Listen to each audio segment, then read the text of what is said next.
Ey mümin Müslüman dost, ey cavan dost. İnsanlar özünü yitiripdir bu zamanda. İnsan Hudaýyny ýadyndan çykarandan soňra özüni ýadyndan çykarýar. İnsan hoşlugy günäň içinden tapjak bolupdy. Hudaýyň garanky bolan ýerinden hoşluk tapjak bolupdy. Hudaýyň garankydan ýerinden ýakçylyk tapjak bolupdy. O hem näme diýär? Günä ýerden güljek bolýar, gaýgysy köpelýär, narahaty köpelýär, çaýsy awlyk bolýar, nahara awlyk bolýar, erheliň arasy degýär, enata ogulgyň arasy degýär. O hem maksadyna ýetmedi da, inni öwrilmeli Allahyň ýoluna. İnne näme diýär?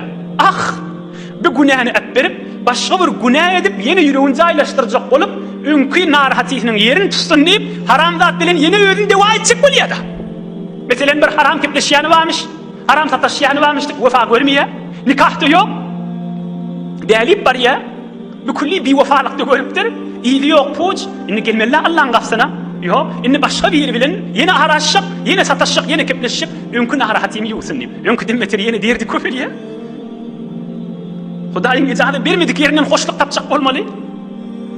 Ey musulman dost, Allahyň mehabbetinden we rizaýatynyň başga ýerde mutmain bol, hiç wagt hoşluk insanyň tamam arameşi tapylamaz.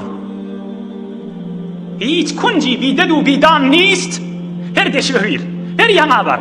Hoşluk tapjak bol, rahatlyk tap bilmersin. Cüz bi halvetgahı hak aram nist. Fakat Allah'ın halvetgahı. Yuvaş açıktan içinden. Ya Rabbi, ya Allah diye keyif edersin. Aramışa şu vakti geçersin.